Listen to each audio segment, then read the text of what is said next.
Hello అండి.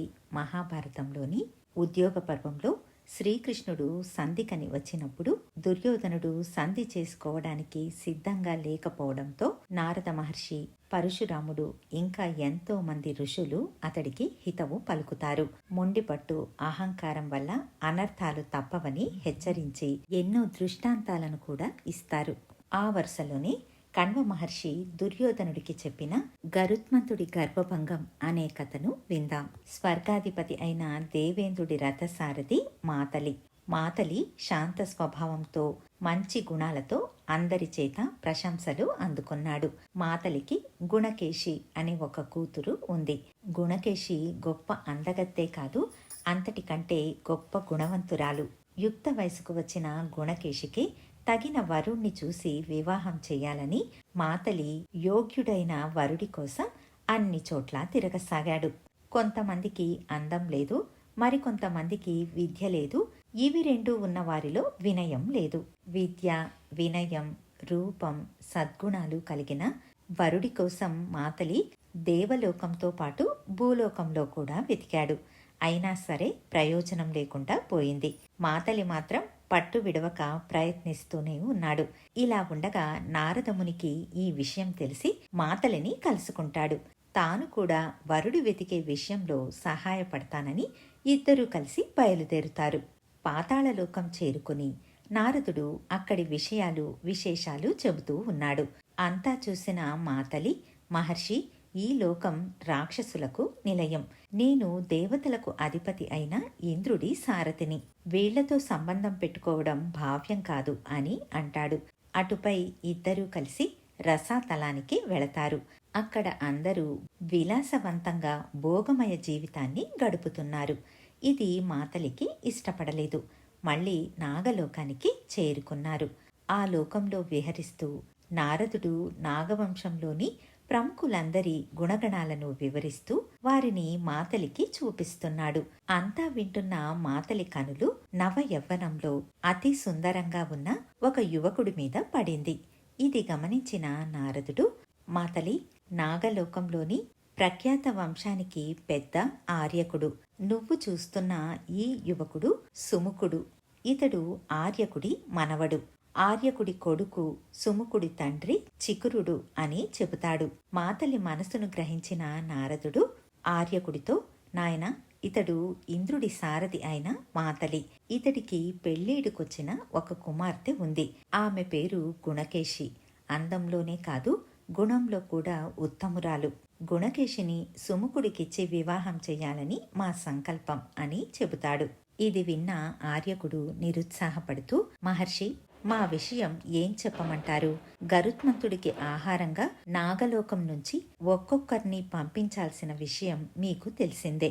ఈ మధ్యనే సుముఖుడి తండ్రి గరుత్మంతుడికి ఆహారంగా మారాడు. తరువాతి వంతు సుముఖుడిదే. తెలిసి ఒక ఆడపిల్లని జీవితాంతం దుఃఖ సముద్రంలో ఎలా వదలమంటారు అని అడుగుతాడు. అయితే మాతలి మానసికంగా తన అల్లుడిగా ఊహించుకున్నాడు. అందువల్ల ఆర్యకుడితో, అయ్యా, మీరు సుముఖుడిని నాతో పాటు పంపించండి. నేను దేవేంద్రుడి వద్దకు వెళ్ళి అతడిని ప్రార్థించి సుముఖుడి పూర్ణ ఆయుష్ కోసం ప్రయత్నిస్తాను. ఆ తరువాత సుముఖుణ్ణి నా కూతురైన గుణకేశికిచ్చి వివాహం జరిపిస్తాను అని చెబుతాడు. అటుపై సుముఖుణ్ణి తీసుకుని నారదుడు, మాతలి దేవేంద్రుడి వద్దకు వస్తారు. అప్పుడు అక్కడ దేవేంద్రుడితో పాటు ఉపేంద్రుడు కూడా ఉంటాడు. ఉపేంద్రుడు ఎవరో కాదు, అదితి గర్భంలో పుట్టిన వామనుడే ఉపేంద్రుడు, సాక్షాత్ విష్ణుమూర్తి. ముగ్గురు అక్కడికి చేరుకుని మాతలి విష్ణువుకు, దేవేంద్రుడికి నమస్కరించి, స్వామి, నా కూతురైన గుణకేశిని సుముఖుడు అనే ఈ నాగకుమారుడికి ఇచ్చి వివాహం చెయ్యాలని అనుకున్నాను. అయితే గరుత్మంతుడు ఈ సుముఖుణ్ణి ఇంకొక నెల రోజులలో చంపేస్తాడట. మీరు కరుణించి సుముఖుడికి దీర్ఘాయుష్ని ఇవ్వవలసిందిగా కోరుకుంటున్నాను అని విష్ణువుని, దేవేంద్రుణ్ణి ప్రార్థిస్తాడు. అంతా విన్న విష్ణువు దయతో, దేవేంద్ర, ఈ సుముఖుడికి నువ్వు ఆయుష్ను ప్రసాదించు. గరుత్మంతుడి విషయం నేను చూసుకుంటాను అని అంటాడు. ఉపేంద్రుడి ఆజ్ఞతో దేవేంద్రుడు అమృతాన్ని ఇచ్చి అతడికి పూర్ణాయుష్ను ప్రసాదిస్తాడు. ఈ విషయం గరుత్మంతుడికి తెలుస్తుంది. ఉన్నపళంగా కోపంతో దేవేంద్రుడి సభకు వస్తాడు. దేవేంద్ర, నాకు ఆహారంగా కావలసిన సుముఖుడికి దీర్ఘాయుష్యుని ప్రసాదించావు. ఇంతకు ముందు ఒకసారి నిన్ను ఓడించిన విషయం మర్చిపోయావా? ఎంత ధైర్యంతో ఈ పని చేశావు? నేను నీకు ఏ విషయంలోనూ తక్కువ కాదని నీకు తెలియదా అని అంటాడు. అప్పుడు దేవేంద్రుడు, గరుడా, ఈ విషయంలో నువ్వు నా మీద కోపగించుకోవద్దు.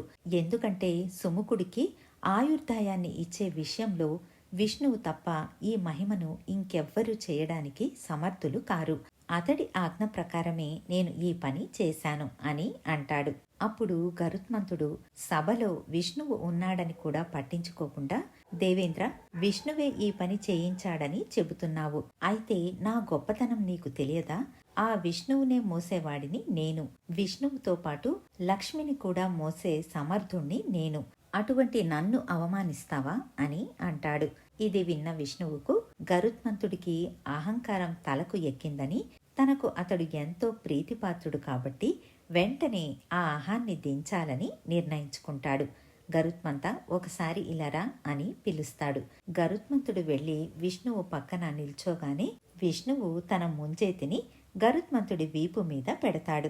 గరుత్మంతుడు విష్ణువు ముంజేతి భారాన్ని కూడా మోయలేక శ్వాస కూడా ఆడలేని పరిస్థితుల్లో అలాగే కింద పడిపోయి పెద్దగా అరుస్తాడు. విష్ణువు దయతలిచి అతడిని లేవనెత్తి, చూడు గరుత్మంత, నువ్వు నన్ను మోయడం లేదు.